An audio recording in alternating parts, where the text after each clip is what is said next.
Hi everyone, welcome back. I left you off last time with the bane of my existence, a rear end.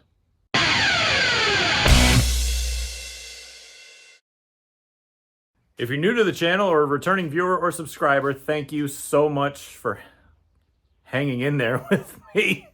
Sorry, but that's literally what you've been doing for the last 2 months, maybe. Maybe one race sprinkled in there, but trust me, better things are on the horizon. You just gotta hang in there with me. Either way, I'm trying to make this as palatable as possible, and I didn't go for the pain in my rear pun. You're welcome. So anyway, either way, like I said, we left off last time with bad news, like usual. And it always ends with the rear differential. I swear to God, everything that goes bad with everything in this car is in there. The front end surprised me, which you've seen in previous videos, me figuring out, hey, this is literally falling out. Now we have to fix it, and it took me like a month to fix everything that's wrong up there. But now we got to go back over here to the thing that was fixed, but apparently isn't. So great, love it. Everything's great and fine and lovely. I'm going to find a place for this one, which actually seems good, you know. The rear I don't use for anything except Stafford. It is what it is. We got to move that out of the way because it actually is decent, like I just said. I have to get this one back out of the car, which I've just spun you in a complete circle. My apologies. But we got to get that one out because that one, even on my tow bar, which I forgot to film at the end of my last video, but I mentioned it by word, is how I confirmed that this rear is not straight. I think we're going to stick with that rear, but if we're going to be straightening stuff, we're going to do both of them, because I should, at some point in my future, have a use for that rear. My future doesn't really have much of use for this one, to be fair. Maybe in the future we change divisions? Doubtful, but I might have a use for it in the future if I go back to Thompson. Maybe my brother will come back to racing. Maybe he'll have a use for it. I don't know. Maybe I'll give him this engine. Whatever the case is, I got to straighten this one. I got to straighten that one. Done. Let's get to work. I don't think we're going to bother putting the whole thing up in the air because I think we're just going to reuse the rear that's already in there because it's already set up on brakes. First things first, we're going to take a jack. We're going to pull it off of these turning plates, leave the front on the ground. I think I'm just going to, block the front wheels so it can't roll away, obviously.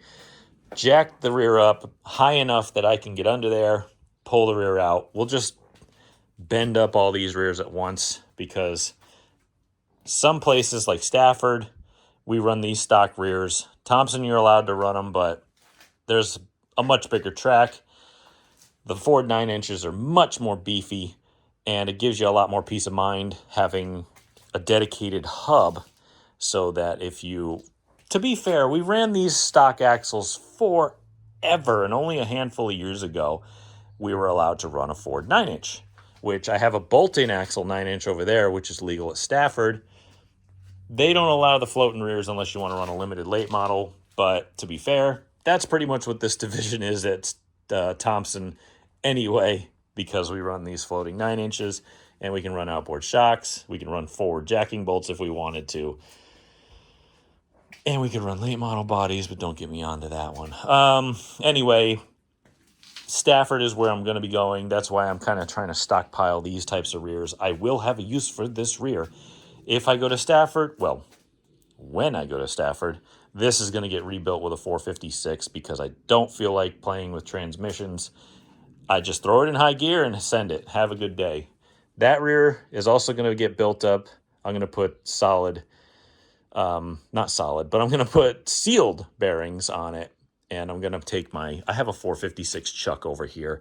I'm telling you way too much that's not going to be in this video, and I don't know why, but I've also got open carriers and stuff. So that's the plan for the future. So I do have use for this, not as much this, but we're still going to run it because it has the brakes attached. So let's get everything out on jack stands, get the torch, get the porta power, get the welder, whatever we're going to straighten these out with. Let's get it and let's do this.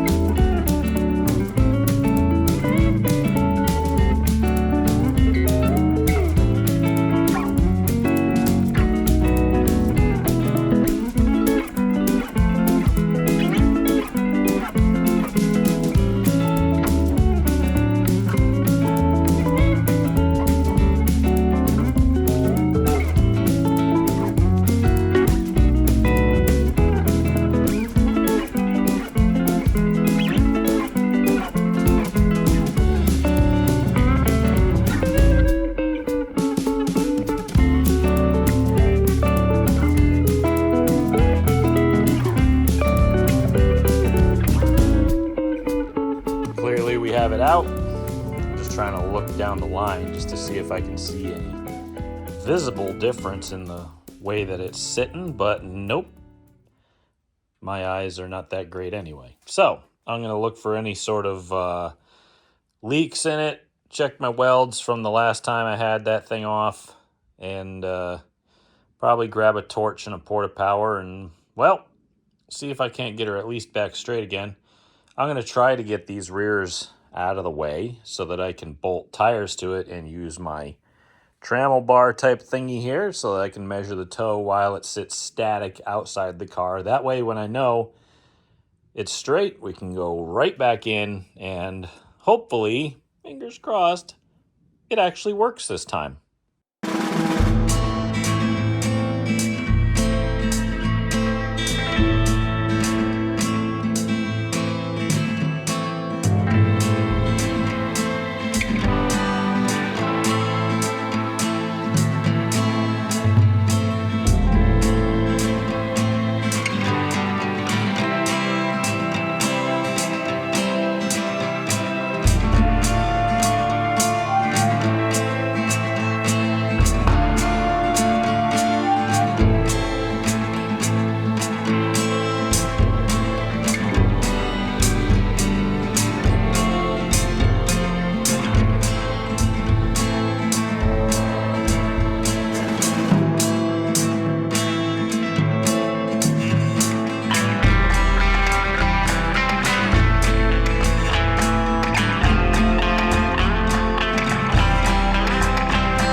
Run into a slight issue where I've gone too far. So now I've got to go reverse everything that I did and switch it around backwards. I'm just making sure my welds are still good, everything's good. I heard nothing crack, I heard nothing bend, I heard nothing groan, I heard nothing even move. And now all of a sudden it's like, hey, by the way, you know, you're towed out, why are you towed in? So great, awesome. All right, so let's just redo what we just did. Apparently a 10-ton jack and a trucker chain is still not enough to straighten one of these. I wish that I had just taken a little bit of forethought and reached over and grabbed the torch that's sitting right there and heated her up a little bit instead of trying to do this about 10 times. I put as much force into it as would break the forged chain that I have, and it did not move it a 1/16. So that's great. At least the rear end is strong. I'll have to go get my other chain that I have that's brand new and probably take the, I forget what the hell it's called, the rosette tip? I don't know. It's kind of big. It's the only thing that works on that really cheap torch that I have. So we'll have to get that out and try to straighten this stupid thing out. But that's for another day because I don't have time today to do it. I have other obligations to take care of tonight, and I'm now out of time. So we're going to have to tackle that another time, probably tomorrow. Back here again the next day, and I've got my help with me. Also, I have repaired the chain. If I could put this stuff down. In probably the most professional way that you possibly can repair a chain. Just slam a bolt in her and tighten her down. I'm sure that'll be fine. I'll get the chain hooked to the port of power, put some tension on her, and then I guess just start heating probably around this area back here. I gotta tuck it up underneath this spring pocket that I welded to it. All right, let's see if this works.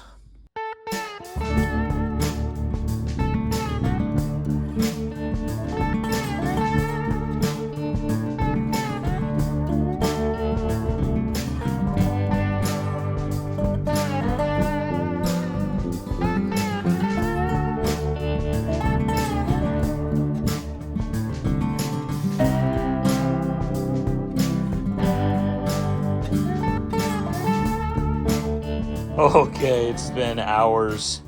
You saw me struggle with my horrifically bad torch that I hate with every ounce of my being and will throw away the second I find a good deal on a very good one, not from Harbor Freight or Amazon or eBay. But after much swearing at least one broken link in this chain. I will give Harbor Freight a little credit because their 10-ton Porta-Power is an absolute champion. I have straightened cars out with that thing. Not mine. It's straight now. Okay, so that's one down. I still got that one back there, but that one's not my priority as of right now. And that one, the stock rear, which looks like this, you could jump on it and straighten the thing. I mean, those GM 7.5s are very weak.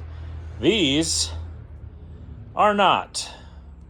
So I got it down to exact measurement on toe alone, both sides. That's how I confirmed it from stringing it. So now wheels got to come off. This thing's got to go on a jack, and it's got to roll back under the car and go back in. Kind of wish I had a transmission jack for this job. Maybe I'll go borrow my brother's, but probably not. I know I didn't get a heck of a lot done today, but unfortunately, that's all I am going to get done today because, well, I got obligations, and pretty much anybody in the world, if you have family, you have obligations too, and my kid's inside hanging out without me, and I'd rather go in there and hang out with him. And I told him, I got allergies. Sorry, it's springtime in New England, and the trees are having sex with each other, so we have to pay the consequences of that. So I'm going to go inside and probably make him some tater tots or something pretty rad, and I'll be back out tomorrow. All right, we are back the next day. I just got outbid on a car I was trying to buy at auction and use as a new daily driver. It is what it is. I don't go over my budgets. I'm going to take this stuff and move it out of the way, give it one final measurement, making sure we're not on any raised letters or anything. And if it's still straight, if that tube cooled properly and it's still straight, then, well, we're going to stuff her back in the car, rebleed the brakes.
That wasn't too bad.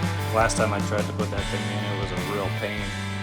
And I think it was trying to tell me something like, don't put this in because you're going to be taking it back out again. But, you know, they can't speak, so I have no idea. Either way, I have a method for putting the rears in. You see these chains that hold the rear in place. Basically, those I put in the car so that it, number one, won't bottom the rear shock out when you jack it up, and number two, hold the right rear spring in, because usually if something happens, like I've been on two wheels multiple times, if you don't have a chain there, that spring, if you're, you know, up on your left side most of the way, which I have been twice, that spring will fall out. So I chain it so that the spring won't fall out, and I chain that side so that that shock doesn't bottom out. We have rules about how much you can jack the car up, for how much you chain, and I have accidentally had the chain a little too tight one race, and it didn't go well because it was holding the left rear down, and if you don't set your car up to cheat like that, you have a bad time, which I kind of did. So they are not for anything more than those reasons, but what I do is I slide the thing in with the jack, get it lifted up. I don't try to put any of the arms or nothing on. I just hook the chains up, and then I just get the jack out of the way so that it can just free swing in the car, and then I can just stick whatever on there at my leisure. I don't have to worry about it falling off a jack or anything. It's hooked in the car. It can't go anywhere. Yep, not much has changed since the last time I caught up with you, but the brakes are bled. Tires are going to go on here. And we are going to put her on the ground, and I really hope string it for the last damn time. No, it's all right. I needed a lot of practice doing that. It's one of those very basic things that every racer should do or should know how to do or does on a regular basis. I probably never did it until last year, and I never knew how to do it, and I was never the setup guy. Like I said, the team was me, my dad, my brother, my uncle, whatever uncle wanted to work, but he was usually one of them consistently. And I was the guy usually painting in on all the decals, trying to make the car look better. Seems I've given up on that job for now, but I was never the setup guy. I would learn how to fabricate. I would learn a few things here and there, but I was usually just general mechanic and crew until, well, I started on my own car, and then blank slate. No clue. So I've been picking it up here and there. Obviously, I've been pretty decent for the last few years, but just the basics. So this is a lot of good practice, and I'm very glad that we're doing it, even if it is a little bit excessive.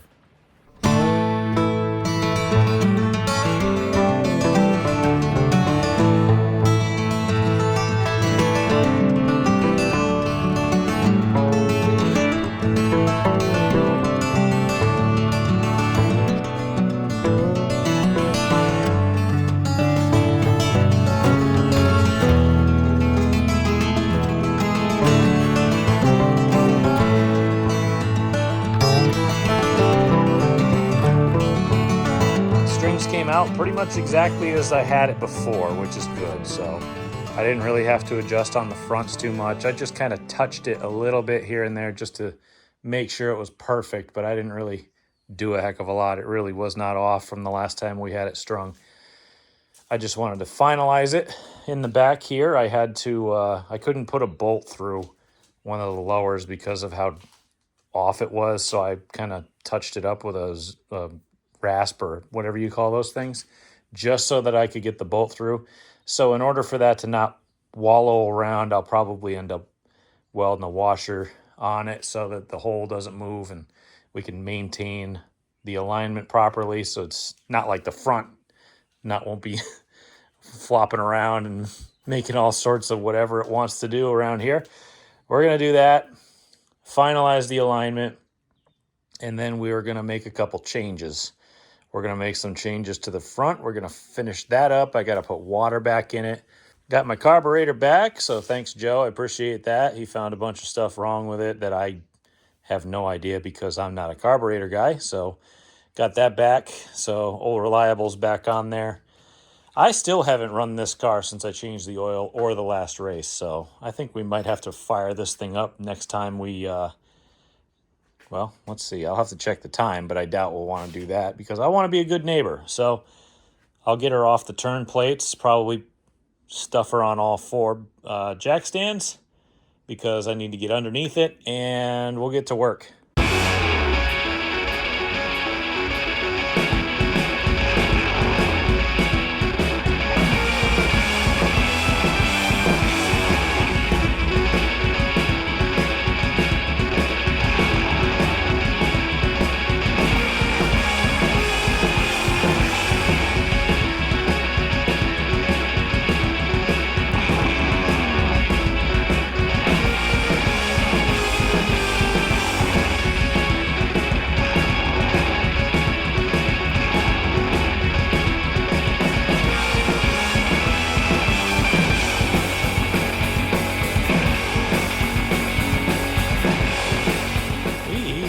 Some serious progress. We got a new setup in the car, talked it over with Joe and some other folks that I work with, and they said, all right, let's give this a shot now that you got the front end kind of, not flopping around all over the place like a dead fish.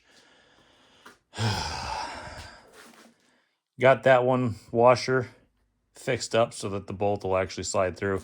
These aftermarket lower mounts, sometimes they just stink. They're not really that well made. So you just got to kind of adjust on them a little bit, but I do not want that thing moving around. I want it Perfect. So there, that's good. Shocks are set up, brakes are bled, all the control arm mounts are tight, drive shaft's tight, chains are set, shocks and springs, like I said, I think I said shocks are in. We strung it. The alignment's good. Made a spring change up here. We got our bar in. New carburetor's on. Only thing left to do now is to get the thing fired up, because I got to check to make sure that the new carb, well, old carb but fixed carb, actually works properly. And I need to get the oil circulating before all the zinc sits in the bottom of the pan, which it probably already has. It's probably sat in there so long, everything's separated out. But I don't know if that's a thing or not. But we also got to get water back in it. I don't have water in it because I took it out to do that lower idler arm bolt. Other than that, I think we're almost ready. And I got about a week or two. No, a couple weeks at least, right? So today is the 15th. We don't go racing. No, today's the 16th. Yeah, we got at least 10 days. So I got at least a week and a half. And we go Monday on Memorial Day. That'll give me some time to probably clean the windshield up and get her buffed. That would be nice to be able to see out of, even though the windshield's fairly new.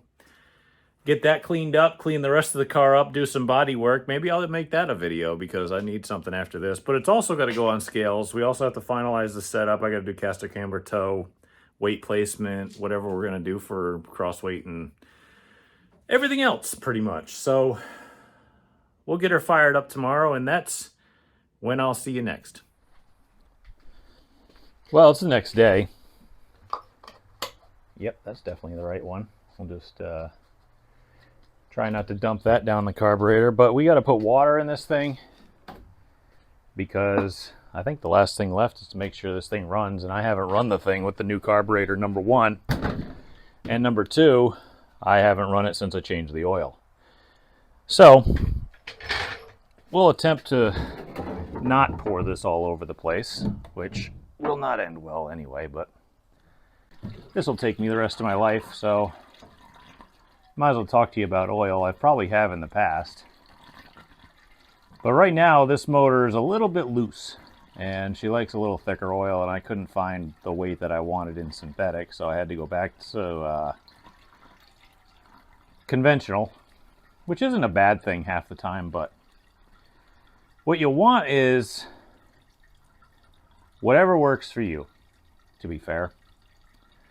I've had engine builders who are very reputable tell me, oh yeah, you got to run this lightweight stuff and this special racing oil with no detergents in it and change it every race. And by the way, it costs you $10 or $12 a quart or $15 a quart or whatever the heck it is. And I can't be bothered with that because for the amount of horsepower difference you're going to see in one of these cars, it ain't worth the risk of hurting your motor because that oil ain't going to protect it.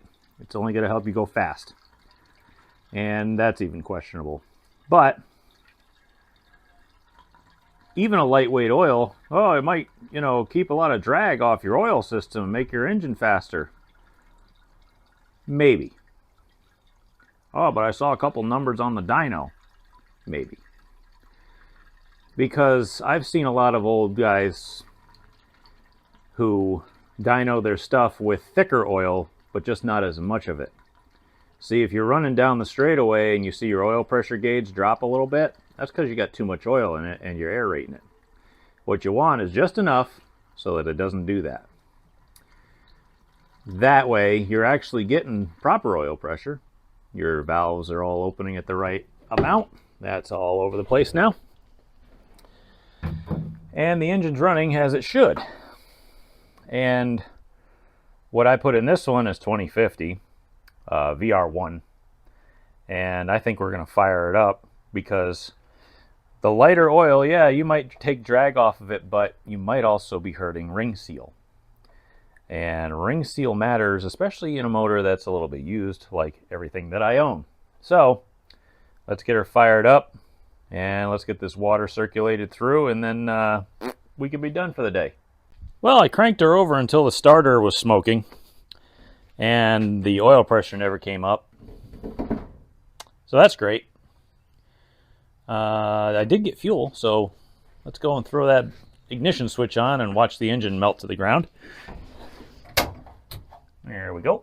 I already gave her a couple pumps.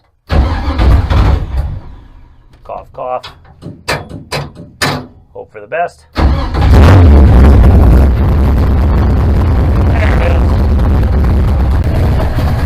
Gotta keep her running here.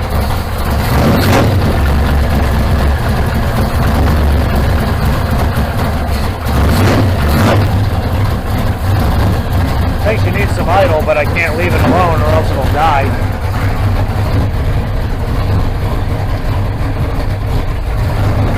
Luckily.